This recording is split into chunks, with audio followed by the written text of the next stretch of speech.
242 మంది ప్రయాణికులతో బయలుదేరిన air India విమానంలో ఒకే ఒక్కడు మృత్యుంజయుడిగా బతికి బయటపడ్డాడు. విమాన ప్రమాదం జరిగినప్పుడు ఆ ప్రాంతమంతా దాదాపు 1000 డిగ్రీల వేడి వాతావరణం పుట్టినట్లుగా తెలుస్తుంది. దాదాపు 1.25 లక్షల లీటర్ల ఇంధనం లీక్ కావడంతో ఘటనా స్థలంలో భయానక పరిస్థితి నెలకొంది. అయితే మృత్యుంజయుడు సీటు 11Aలో కూర్చున్న విశ్వాస్ కుమార్ రమేష్ మాత్రం గాయాలతో బయటపడ్డాడు. తాను ఎలా బయటపడ్డాడో వివరించాడు. బ్రిటన్లో నివాసం ఉంటున్న విశ్వాస్ కుమార్ గుజరాత్లోని తన కుటుంబాన్ని కలిసేందుకు వచ్చారు. తిరుగు ప్రయాణంలో ఈ ఘటన చోటు చేసుకుంది. ప్రస్తుతం ఆసుపత్రుల్లో చికిత్స పొందుతున్న విశ్వాస్ కుమార్ రమేష్ ప్రమాద క్షణాలను గుర్తు చేసుకున్నారు. విమానం కూలగానే తాను కూర్చున్న సీటు ఊడిపడిందని, అందువల్లే తాను బతికి బయటపడ్డానన్నారు. నేను విమానం నుంచి దూకలేదు. టేకాఫ్ అయిన కాసేపటికే విమానం ముక్కలైంది. నా సీటు విరిగిపోవడంతో దూరంగా ఎగిరిపడ్డా.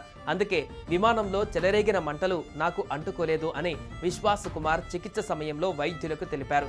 ఈ ప్రమాదంలో ఆయన శరీరం పైన పలుచోట్ల గాయాలయ్యాయి. వాటి నుంచి కోలుకుంటున్న ఆయన తాజాగా మీడియాతో మాట్లాడారు. అంతా నా కళ్ళ ముందే జరిగింది. ఎలా బతికారో నాకే అర్థం కాలేదు. విమానం కింద పడగానే నేను కూడా చనిపోయానని అనుకున్నా. కళ్ళు తెరిచి చూసేసరికి హాస్టల్ భవనం శిథిలాలలో ఉన్నా. శిథిలాల నుంచి మెల్లగా నడుచుకుంటూ వెళ్ళా. మంటల దాటికి నా ఎడమ చేతికి గాయమైంది అని విశ్వాస్ తెలిపారు. అహ్మదాబాద్ సివిల్ ఆసుపత్రిలో చికిత్స పొందుతున్న ఈ ప్రయాణికుడిని ప్రధాని మోదీ పరామర్శించారు.